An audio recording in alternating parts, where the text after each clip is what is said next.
What's good you guys? My name is Ridhesh and today we are back with one more video. आज हम लोग करने वाला है ह्यूमन डेवलपमेंट इस चैप्टर का सेकंड वीडियो। अगर आपने इसके पहले वाला पार्ट नहीं देखा है तो आपको डिस्क्रिप्शन में लिंक मिल जाएगा, तो प्लीज़ वहाँ पे जाके पहले फर्स्ट वाला पार्ट देख लीजिए, then you can come and watch this video. Now just to give you brief recap what we have already covered in part 1 is that we have taken a brief look at human development होता क्या है। हमने introduction to human development देखा था, कौन कौन लोग इस टर्म को यूज़ करते हैं, इस टर्म में हम लोग क्या क्या चीज़ें कवर करते हैं, यूएनडीपी ने किस तरीके से ह्यूमन डेवलपमेंट को डिफाइन किया है, और एक इंडिविजुअल के लेवल के ऊपर ह्यूमन डेवलपमेंट कौन से एस्पेक्ट्स या कौन से डायमेंशंस के थ्रू पहुंचता है उसको हमने समझने की कोशिश की थी।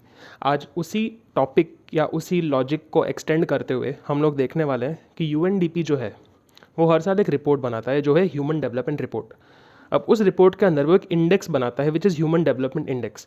तो ह्यूमन डेवलपमेंट इंडेक्स है क्या, कितने कंट्रीज़ के लिए बनता है, कब से बनना शुरू हुआ, उसके कंपोनेंट्स क्या है, इंडिया कहाँ पे रैंक करता है, उन सब चीज़ों के बारे में हम लोग देखेंगे। Apart from that human development ये लॉजिक, ये कॉन्सेप्ट 1990s में यूनाइटेड नेशंस डेवलपमेंट प्रोग्राम ने पूरी दुनिया के सामने रखा था, right, at an institutional level of course. अब 1990 से 2020 तक हम लोग आ चुके हैं। उसके बीच में इंडिया में काफ़ी ज़्यादा इंप्रूवमेंट्स भी हुए हैं, बट आज के तारीख में भी कुछ ना कुछ चैलेंजेस हैं जो हम लोग अभी भी एक्सपीरियंस कर रहे हैं, राइट। तो उन चैलेंजेस के बारे में भी हम लोग जो है वो डिटेल में स्टडी करेंगे।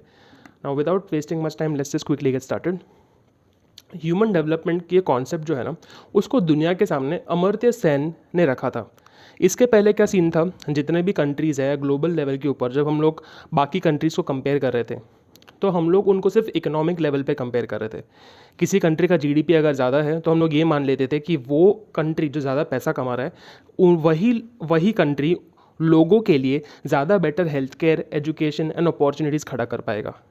बट हम लोगों ने जब social concept of human development समझा तब हमने रियलाइज़ किया कि ज़रूरी नहीं है कि अगर एक इंसान के पास पैसा है या एक कंट्री अगर जीडीपी ज़्यादा कमा रही है तो उसका वही जीडीपी लोगों तक भी पहुँचे, ये ज़रूरी ऐसा नहीं है।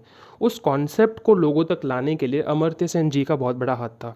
Now he is an Indian origin economist जिनको उनके काम के लिए नोबेल पुरस्कार भी दिया गया था, राइट। अब ये तो इंडिविजुअल लेवल पे उन्होंने ह्यूमन डेवलपमेंट को इंट्रोड्यूस करवाया पूरी दुनिया को, बट यूएनडीपी ने इस टॉपिक को या इस कॉन्सेप्ट को इंस्टीट्यूशनल लेवल के ऊपर इम्प्लीमेंट किया। 1990 से यूएनडीपी जो है ये एक रिपोर्ट बनाता है जिसका नाम है ह्यूमन डेवलपमेंट रिपोर्ट। इस रिपोर्ट के अंदर 188 कंट्रीज़ का डेवलपमेंट स्टेटस डिफाइन किया जाता है through a human development index. अब ये जो ह्यूमन डेवलपमेंट इंडेक्स है ना, ये सिर्फ और सिर्फ इकोनॉमिक पैरामीटर्स को कंसिडर नहीं करता, ये सोशल पैरामीटर्स को भी कंसिडर करता है जो इंडिविजुअल लेवल के ऊपर ह्यूमन डेवलपमेंट को डिफाइन करते हैं।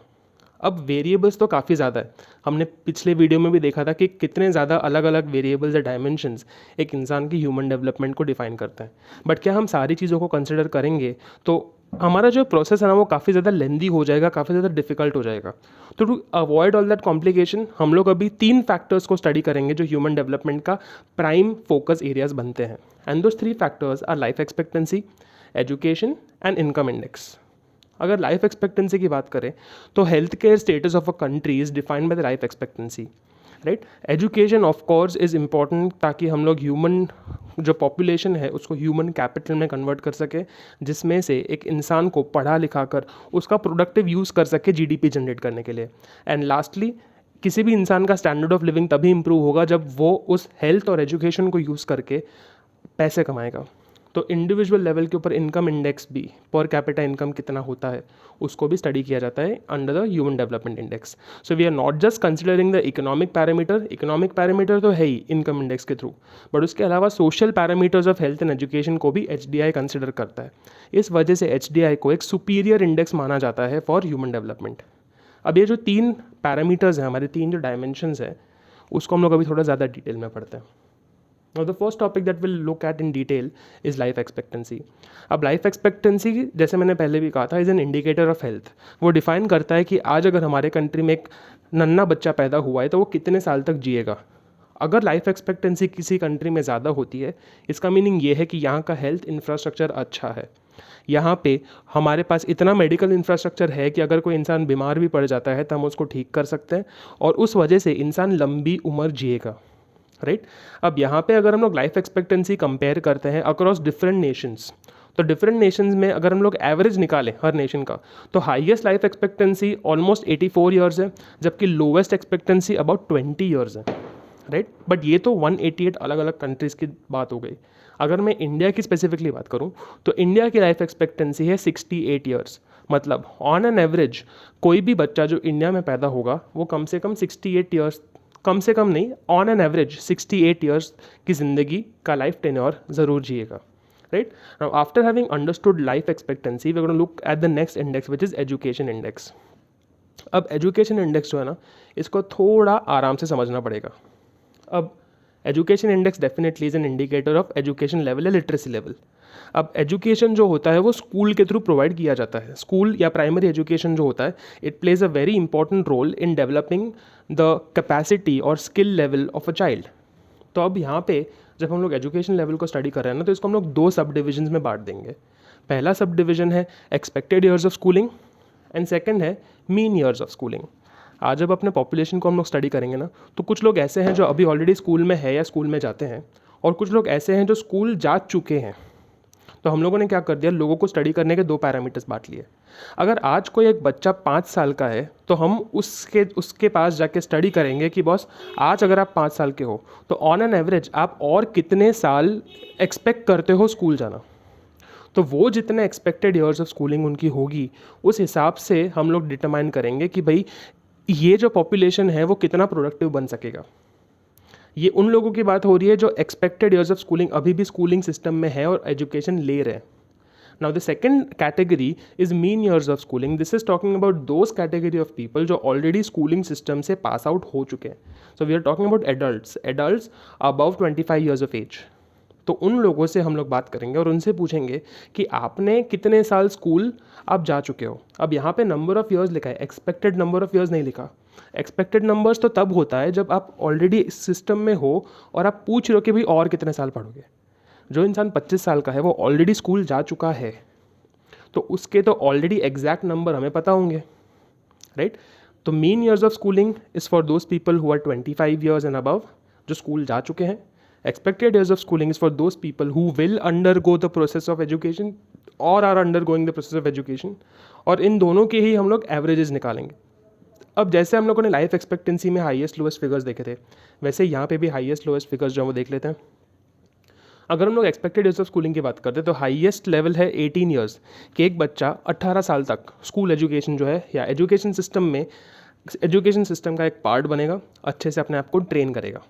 जबकि लोवेस्ट है 0 ईयर्स, मतलब उनको मौका ही नहीं दिया जाएगा स्कूल में पढ़ने का। अगर इंडिया के एवरेज में बात करूं तो इंडिया का expected years of schooling is about 11.7 years which is a reasonably decent amount. अब ये अमाउंट ये जो नंबर है 11.7 ईयर्स, ये भी ज़्यादा इस वजह से हो चुका है बिकॉज हमारे कंट्री के अंदर सर्व शिक्षा अभियान जैसी स्कीम है जहाँ पे 14 साल से कम की उम्र के बच्चों को फ्री में एजुकेशन दिया जाता है। 6 to 14 ईयर्स को फ्री एंड कंपलसरी एजुकेशन दिया जाता है, right. Now that is what we mean by expected years of schooling. अब मीन ईयर्स ऑफ स्कूलिंग में अगर हाईएस्ट लोवेस्ट की बात करते हैं तो हाईएस्ट फिगर इज़ 13.3 ईयर्स, जबकि लोवेस्ट है 0। इंडिया का एवरेज अगर हम लोग देखने जाए तो 5.4 ईयर्स। अब यहाँ पे जो आपको समझने वाली बात है वो ये है कि हम लोगों ने इतने सालों में कितना डेवलपमेंट है, कितना ग्रोथ देखा है, वो यहाँ से आपको पता चलेगा। एक एवरेज एडल्ट इंसान सिर्फ साल में, अब 25 साल के कम उम्र में उसने सिर्फ 5 साल 5.4 ईयर्स का उसने स्कूलिंग एजुकेशन लिया है। मतलब कितना कम ड्यूरेशन हुआ। जबकि वही ड्यूरेशन आज के तारीख में जब हम लोग आज के एक 5 साल के बच्चे से बात करते हैं तो वो 11.7 ईयर्स स्कूलिंग अटेन करेगा। इसका मतलब ये है कि पहले के कंपैरिजन में आज के तारीख में लोग ज़्यादा समय तक स्कूल में एनरोल रह रहे हैं। दैट मीन्स दैट हमारा जो फ्यूचर जनरेशन है वो ज़्यादा वेल रेड वेल एजुकेटेड रहेगा, और ये हमारे कंट्री के फ्यूचर इकोनॉमिक ग्रोथ के लिए बहुत ही ज़्यादा अच्छी बात है, राइट। सो आई होप ये इंडेक्स एजुकेशनल इंडेक्स जो है वो आपको अच्छे से समझ में आया होगा। Now we move on to the next topic which talks about income index. अब health as well as education तो इम्पॉर्टेंट है, बट उसके साथ साथ हम कभी भी इकोनॉमिक पैरामीटर को इग्नोर नहीं कर सकते। कोई भी इकोनॉमिक पैरामीटर हमारे लिए ज़रूरी इस वजह से है कि इंसान का जो स्टैंडर्ड ऑफ लिविंग होता है, जो क्वालिटी ऑफ लाइफ होती है, वो डिपेंड करती है कि वो कौन सी चीज़ें परचेज़ करता है, अपनी नीड्स कैसे सेटिस्फाई करता है। अपनी नीड्स को सेटिस्फाई करने के लिए उसे एक रोज़ी रोटी चाहिए, एक इनकम चाहिए। उसी इनकम को स्टडी करने के लिए हम लोग ये इनकम इंडेक्स को भी HDI का पार्ट बनाते हैं। Now when we talk about the income index, आप नीचे देखोगे यहाँ लिखा है we use common currency of US dollar to eliminate economic differences for easy comparison. इसका मीनिंग क्या है?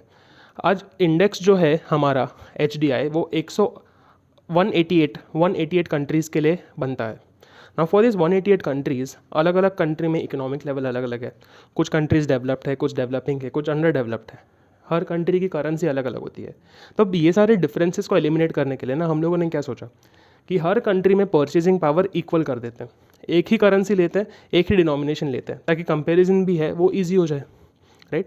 तो अब हम लोगों ने क्या किया, हम लोगों ने परचेजिंग पावर को US डॉलर में डिफाइन कर दिया कि आज आप $1 में ही हर कंट्री में जाके कितना परचेज कर सकते हो ना, वो जाके देखा जाएगा।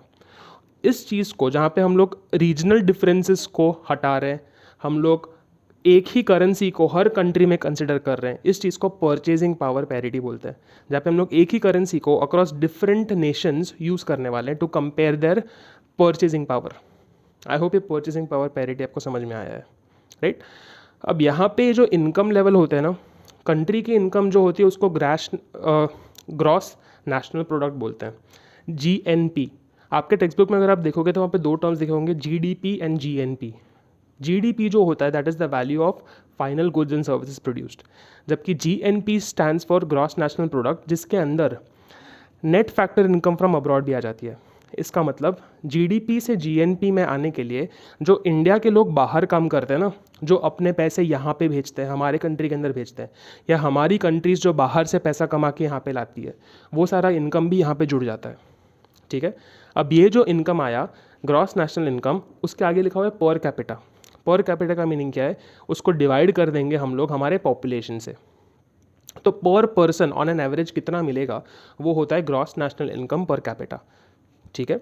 अब ये डिटरमाइन करेगा कि भाई एक इंसान के पास ऑन एन एवरेज कितनी इनकम आती है अपना गुजारा करने के लिए।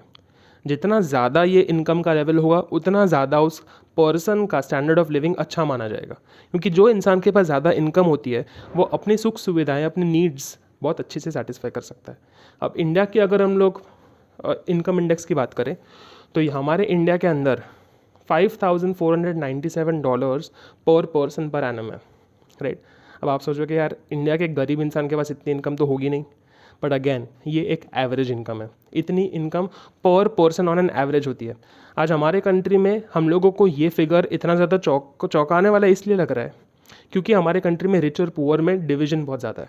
अमीर बहुत ज़्यादा गरीब है, अमीर बहुत ज़्यादा अमीर है, एंड गरीब बहुत ज़्यादा गरीब है। अगर हमारे कंट्री में अमीर गरीब का इतना ज़्यादा डिफरेंस नहीं होता तो हम लोग सब एवरेज के काफ़ी नज़दीक होते हैं, बट आज बिकॉज हम लोग इस एवरेज से काफ़ी दूर है।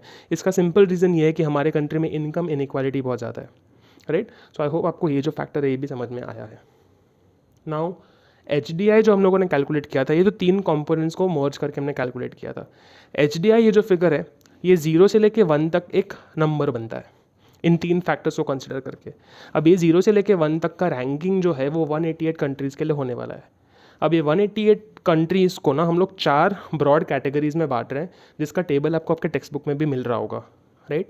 तो अगर किसी भी कंट्री का इंडेक्स 0.802 के ऊपर है तो उसका HDI बहुत हाई माना जाएगा, तो वो हाईएस्ट ह्यूमन डेवलपमेंट कैटेगरी में आएंगे, जहाँ पे हमारे कंट्री का, हमारे पूरे वर्ल्ड के सबसे बेस्ट कंट्रीज़ जो है वो ऊपर की तरफ आपको दिखेंगे, जैसे नॉर्वे, ऑस्ट्रेलिया, डेनमार्क, अमेरिका, ये सारे countries, right, all the developed countries.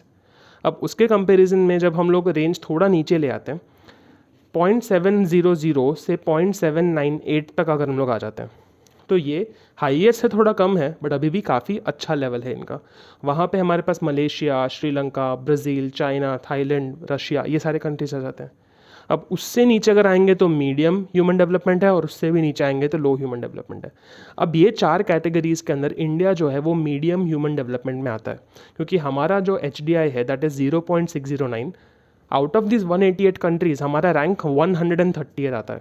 ये फैक्टर्स जो है आपको याद करने पड़ेंगे, इंडिया का रैंक, इंडिया का HDI और इंडिया का क्लासिफिकेशन, राइट। इसके साथ साथ मैं आपको रेकमेंड करूंगा कि आप बेस्ट और वर्स्ट कंट्री भी जो है वो स्टडी कर लें। रैंक 1 आता है नॉर्वे का, जिसका HDI है 0.944, और सबसे आखिर में आता है नाइगर, जो एक अफ्रीकन कंट्री है, जिसका HDI है 0.348, जिसका रैंक 188 है, ठीक है। आई होप आपको ये जो फैक्टर है वो समझ में आ गया। अब इंडिया जो है ये एक डेवलपिंग कंट्री है, बट हमारे साथ साथ हमारे आसपास के भी काफ़ी ज़्यादा जो नेशंस हैं वो भी डेवलपिंग है, राइट। बट इंडिया के नेबर्स में जो सारे कंट्रीज रहते हैं उसमें कुछ कंट्रीज़ इंडिया से आगे हैं और कुछ कंट्रीज़ इंडिया से पीछे, तो उसके बारे में भी हमें पता होना चाहिए। अगर हम लोग श्रीलंका, चाइना एंड मालदीव्स की बात करें तो ये सारे कंट्रीज़ ऐसे हैं जो इंडिया से रिलेटिवली आगे हैं। इसके पीछे का रीज़न मैं आपको बता देता हूँ। चाइना के पास इंडस्ट्रियल पावर है, इंडस्ट्रियल पावर होने की वजह से उनका जो इनकम इंडेक्स है वो बढ़ जाता है, क्योंकि वो लोग मैन्युफैक्चरिंग ज़्यादा करते हैं। श्रीलंका एंड मालदीव्स की अगर मैं बात करूँ तो वहाँ पे इतना ज़्यादा काम नहीं हो रहा है, बट वहाँ पे पॉपुलेशन जो है वो बहुत ही कम है, तो इस वजह से उनका एवरेज इनकम जो है वो पर पर्सन बढ़ जाता है। सिंपल सी बात है, आज अगर एक बड़ा पिज़्ज़ा है और बड़ा पिज़्ज़ा को 20 लोग खा रहे हैं तो भी पर पर्सन के हाथ में तो बहुत छोटा छोटा पीस आएगा। श्रीलंका एंड मालदीव्स के केस में सिचुएशन क्या है, पिज़्ज़ा काफ़ी छोटा है बट खाने वाले लोग भी कम है। As a result of that हर एक इंसान को बड़ा बड़ा टुकड़ा मिल रहा है, right. So Sri Lanka and Maldives and China, these are the 3 India के नेबरिंग कंट्रीज जो इंडिया से ज़्यादा बेहतर कर रहे हैं, जिनको हमें पीछे छोड़ के उनके आगे बढ़ना चाहिए। बट हमारे से बुरे भी देश हैं जो हमारे आजू बाजू हैं। जैसे अगर हम लोग थोड़ा नॉर्थ वेस्ट की तरफ देखें तो पाकिस्तान एंड अफगानिस्तान ऐसे कंट्रीज़ है जो हमसे पीछे हैं। अगर हम लोग हमारे इमीडिएट नॉर्थ में देखें तो नेपाल, भूटान हमसे पीछे है। ईस्ट साइड में देखें तो बांग्लादेश, म्यांमार जो है वो हमसे पीछे है, राइट। तो ऐसे सारे सिचुएशन के अंदर अगर हम लोग इंडिया और उसके नेबरिंग कंट्रीज से उसको कंपेयर करें तो there are a few nations who are better than India, there are a few nations that are worse as compared to India. अब अगर हम लोग देखेंगे कि भाई ह्यूमन डेवलपमेंट जो प्रोसेस है, जैसे मैंने कहा था 1990 में शुरू हुआ था, 2020 पे आज हम लोग आके पहुँचे हैं, बट फिर भी आज के तारीख में ह्यूमन डेवलपमेंट में इंडिया को 3 एरियाज़ में चैलेंज फेस करना पड़ रहा है। हेल्थ केयर, पैंडमिक ने तो बहुत अच्छे से सिखा दिया कि हमारा हेल्थ केयर सिस्टम कितना वीक है। हम लोगों के पास इतनी सुविधाएं नहीं हैं कि हम लोग इस बड़े लेवल के डिजीज़ को, हर एक इंसान को हम लोग ढंग से बचा पाए। आज हमारे आईसीयू बेड्स जो हैं वो फुल कैपेसिटी पे चल रहे हैं।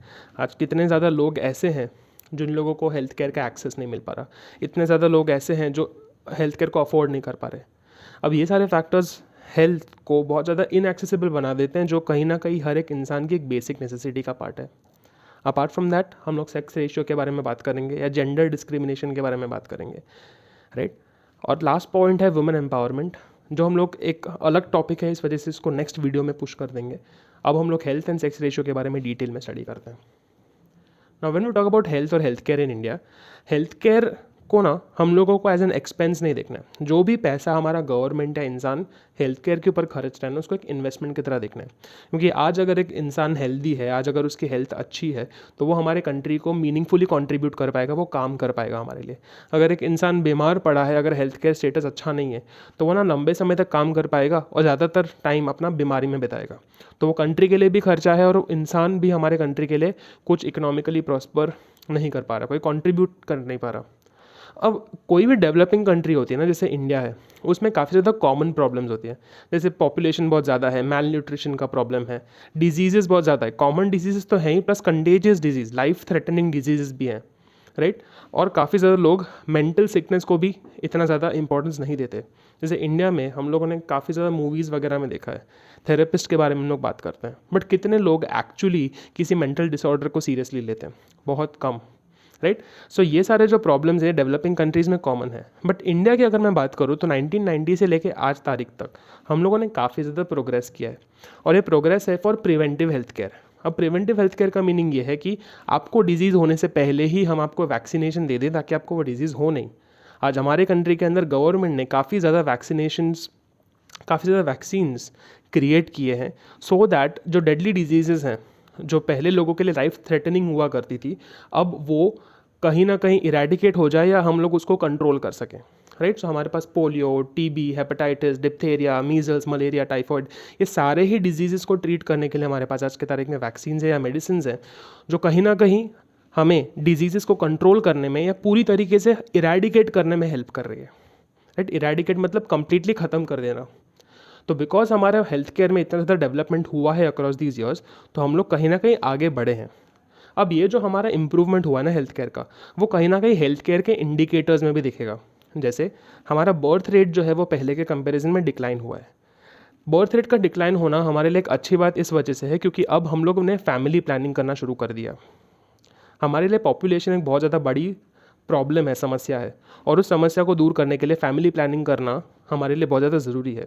तो जितना बर्थ रेट कम होगा उसका मीनिंग ये है कि हमारे हेल्थ केयर सिस्टम जो है वो ज़्यादा अडेप्ट है, अच्छे से फैमिली प्लानिंग करवा रहे हैं, right. Apart from that child mortality rate जो है वो काफ़ी कम हो गई। चाइल्ड मोर्टेलिटी या इन्फेंट मोर्टेलिटी का मीनिंग ये है कि आज अगर जो बच्चा पैदा होता है तो वो 1 साल तक ज़िंदा रह जाए या 1 साल के पहले मर जाए, वो डिफाइन करेगा कि हमारे कंट्री में हेल्थ केयर कैसा है। तो चाइल्ड मोर्टेलिटी रेट पहले हमारे कंट्री में बहुत ज़्यादा हुआ करता था, लोग बच्चे जो हैं वो 1 साल तक भी नहीं जीते थे।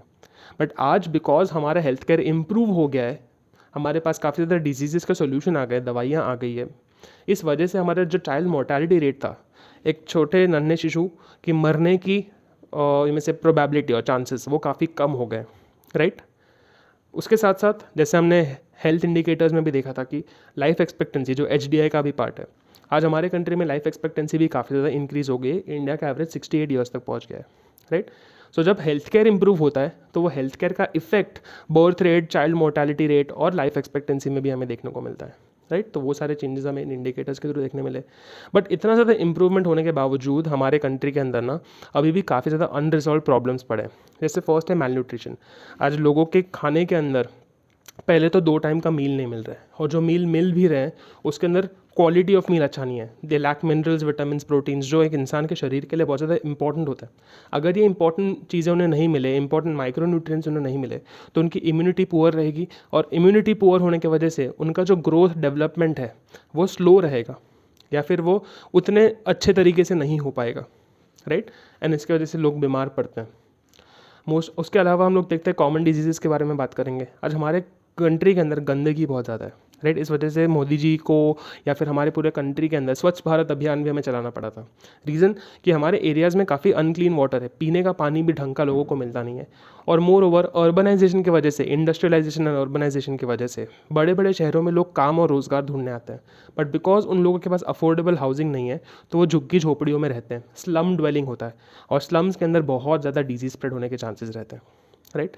And lastly pollution. Environmental pollution एक ऐसी चीज़ है जिससे हम लोग हर कोई डील कर रहा है, चाहे वो अमीर है या गरीब है, and as a result of the pollution it is a general threat to the public at large, right. अब ये अनरिजॉल्व प्रॉब्लम्स का सोल्यूशन लाने के लिए हमें क्या करना पड़ेगा? सबसे पहले गवर्नमेंट को कुछ पॉलिसी चेंजेस करने पड़ेंगे जहाँ पे हम लोग हेल्थ केयर पे फोकस करें। आज के तारीख में हमारे जितनी भी गवर्नमेंट पॉलिसीज़ हैं वो कहीं ना कहीं इंडस्ट्री के तरफ फोकस कर रहे हैं, किस तरीके से हम लोग जॉब जनरेट करें, किस तरीके से हम लोग इंडस्ट्री को बढ़ाएं। बट हमें कहीं ना कहीं ऐसे पॉलिसी चेंजेस भी लाने पड़ेंगे जो हेल्थ केयर पे फोकस करें। उसके अलावा जो एग्जिस्टिंग पॉलिसीज़ है उसका इम्प्लीमेंटेशन सही तरीके से करें, ताकि वो जो स्कीम बेनिफिट देना चाहती है या वो जो पॉलिसीज़ लोगों तक बेनिफिट पहुंचाना चाहती है वो असलियत में लोगों तक पहुंचे, ना कि सिर्फ एक पेपर पे रह जाए, right. Now apart from this we gonna look at the next topic which is gender discrimination, जो हमारे कंट्री का एक बहुत ज़्यादा बड़ा प्रॉब्लम है जो हमें डील करना चाहिए। आज इंडिया का जो टोटल पॉपुलेशन है उसमें फीमेल का अगर प्रपोर्शन देखने जाए तो वो 48.46% और मेल 51.54। अब आपको लगेगा कि 50 के आसपास तो है, राइट। बट ये जो हमारा 1.64 या 1.54% का जो डिफरेंस है ना फीमेल में, जो 1.54% फीमेल्स कम है, इसको आप इंडिया के टोटल पॉपुलेशन से मल्टीप्लाई करके देख लो, ये आंकड़ा फिर भी लाखों में पहुँचेगा। जब इतने ज़्यादा लाख फीमेल्स हमारे कंट्री में कम है, इसका मीनिंग क्लियरली ये है दैट अभी भी हम लोग कहीं ना कहीं हमारी पुरानी सोच रख रहे हैं, right. The chances of the probability of a boy getting born और a girl getting born are almost equal, उसमें वो हम लोग कोई चेंज नहीं कर सकते। बट फिर भी आज के तारीख में हमारे कंट्री के अंदर फीमेल को इतना ज़्यादा इज्जत नहीं दिया जाता, इतना ज़्यादा प्रेफरेंस नहीं दिया जाता, राइट। क्यों? क्योंकि हमारे मन में एक ट्रेडिशनल एंड ऑर्थोडॉक्स माइंडसेट है कि एक औरत जो होती है ना उसका काम क्या है, उसको सिर्फ घर का काम संभालना है, उसको सिर्फ खाना पकाना है और बच्चों को बड़ा करना है, right. As a result of this उससे काफ़ी ज़्यादा हक उससे छीन लिए जाते हैं। They are deprived of economical and educational rights, उन्हें पढ़ाई लिखाई करने नहीं देनी जाती, they are not allowed to educate themselves beyond the point. Moreover उन लोगों को पढ़ाई कर लेने के बाद भी काम करने दिया नहीं जाता है। सो उन लोगों को कहीं ना कहीं फाइनेंशियली डिपेंडेंट होना पड़ता है on their fathers, on their husbands, on their brothers, right. अब ये सारे फैक्टर जो हैं, ऑलमोस्ट आधा पॉपुलेशन हमारे कंट्री के ग्रोथ को बढ़ाने में हेल्प ही नहीं कर पा रहा। Now that is a big problem with us, right. And because औरतों को इतनी इज्जत नहीं मिलती, बिकॉज एक ट्रेडिशनल माइंडसेट हमारे कंट्री में बन रखा है, इसके वजह से औरतें जो हैं वो काफ़ी ज़्यादा they become a victim of social evils also. अभी सोशल इवल्स का मीनिंग क्या है? हमारे कंट्री में कुछ ऐसी बुरी प्रैक्टिसेस हैं जिनको हम लोग आज भी पूरी तरीके से हटा नहीं पाए, जैसे फीमेल इन्फेंटिसाइड, कि अगर एक लड़की घर में पैदा होती है तो उसका जन्म होते ही उसे मार दिया जाता है। रीज़न बीइंग क्योंकि आज हमारे कंट्री के अंदर एक मेल चाइल्ड को ज़्यादा प्रेफरेंस दिया जाता है, and as a result of that a female child, when a female child is born in the house, it is considered to be a liability and not an asset for the family. उसकी वजह से काफ़ी ज़्यादा हमारे gender ratio पे भी फ़र्क पड़ता है। Apart from that, child marriage system हमारे कंट्री में प्रेवलेंट है, पर्दा सिस्टम हमारे कंट्री में प्रेवलेंट है, और डावरी सिस्टम, जहाँ पे एक लड़की को बोझ माना जाता है, उसकी शादी जल्दी कराई जाती है और लड़की वालों के फैमिली से लड़के वालों को पैसे दिए जाते हैं, राइट। तो ये सारे सोशल लेवल्स कहीं ना कहीं हमें हमारे कंट्री से बाहर निकालने चाहिए। आज भी औरतों की तरफ काफ़ी डिस्क्रिमिनेशन और इनइक्वालिटी देखा जाता है, इकोनॉमिक फील्ड्स में, पॉलिटिकल फील्ड्स में, social cultural and religious fields में, हर जगह पे, राइट। ये भेदभाव होना नहीं चाहिए। आज अगर हम लोग मॉडर्नाइज होना चाहते हैं, हम नए भारत की तरफ बढ़ रहे हैं, तो इन सब चीज़ों के बारे में हमें बात भी नहीं करनी चाहिए, राइट। बट फिर भी आज women are treated with lot of, they're made victims, right. उन लोगों को मौका नहीं दिया जाता अपनी आवाज़ उठाने का, उनको अपॉर्चुनिटी नहीं दी जाती, और हमें इस चीज़ के बारे में कुछ करना चाहिए। इनफैक्ट हमारा कॉन्स्टिट्यूशन गारंटी करता है कि विमेन को इक्वल राइट और इक्वल जस्टिस मिलना चाहिए। But it is an irony that जो कॉन्स्टिट्यूशन पार्लियामेंट ने बनाया, जो पार्लियामेंट कॉन्स्टिट्यूशन के थ्रू विमेन को हक देता है इक्वालिटी और जस्टिस का, उस पार्लियामेंट के अंदर ही सिर्फ 12.2% फीमेल्स है, right. So it is a sad thing that in our country such a huge level of gender discrimination exist. हमारा सेक्स रेशियो जो काफ़ी स्क्यूड है, मेल सेंट्रिक है, पेट्रियार्कल सोसाइटी में हम लोग जीते हैं, जहाँ पे मेल्स को ज़्यादा प्रेफरेंस दिया जाता है एंड फीमेल्स को कहीं ना कहीं सेकंड ग्रेड सिटीजन्स की तरह ट्रीट किया जाता है। अब हमें ये सारे प्रॉब्लम से बाहर आना है, इंडिया को एक नया भारत बनाना है। तो if you are a boy and you have a sister, then I would request you to please make her as independent as you are. उसको अपने से कम मत समझो, उसको अपने से कमज़ोर मत समझो। अगर आपकी मम्मी है, मम्मी को इज्जत दो। सब बस ये मत समझो कि जस्ट बिकॉज उनको वो अपॉर्चुनिटी नहीं मिली तो वो कहीं ना कहीं पीछे है। Respect women around you and try to create a safer environment for them. आज माहौल मार्केट में या फिर जिस तरीके का माहौल में हम लोग जी रहे हैं, बहुत ही अनसेफ एनवायरनमेंट है guys. On a very personal level I feel very bad for what exactly is happening to all the women out there in our society. So let's just try to make a safer environment for them. Let's not make them feel very uncomfortable about themselves. And देखो, बोलने करने से कुछ नहीं होगा, अपने actions में वो इंटेग्रिटी दिखाओ। किसी भी औरत को, किसी भी लड़की को विक्टिमाइज मत करो। Don't make her an object of, don't objectify a woman. मर्यादा से उनकी तरफ देखो, उनको एक इंसान की तरह ट्रीट करो, इक्वालिटी के साथ रहो। वो आपसे कुछ स्पेशल ट्रीटमेंट नहीं मांग रही है, बस इतना मांग रही है जो उनका हक है वो ही वो मांग रही है, वही वो डिज़र्व भी करती है। So let's be better citizens, let's be informed citizens, and let's end the hatred. आज से फ्यूचर जो हमारा होने वाला है ना, वो हमारे कंट्रोल में, पास्ट हमारे कंट्रोल में नहीं था। तो let's prepare our country for a better future at least, right. So on that note will end the session. अगर आपको अच्छा लगा हो तो प्लीज़ लाइक, कमेंट और शेयर कीजिए, सब्सक्राइब कर दीजिए हमारे चैनल को। And in the last and final part of this video will look at women empowerment वाला portion and the different schemes and laws that have been set up for women empowerment, right. काफ़ी ज़्यादा ज्ञान भी मैंने आपको दिया last के 1-2 minute में। अगर आपको लगता है that you want me to create like a special video where we just talk and discuss about these matters that women are going through, or just in random social agendas that are actually impacting our country, तो comment करके मुझे बताओ that you are interested in listening to और hearing something और hearing my opinions. आपके भी opinions जो होंगे प्लीज़ कमेंट करके मुझे बताओ। Specifically if you are a girl and you are watching till this point of time, I want you to take a stand for yourself and write something down below what you expect, right. That's going to be all from me right now. Thank you so much for watching.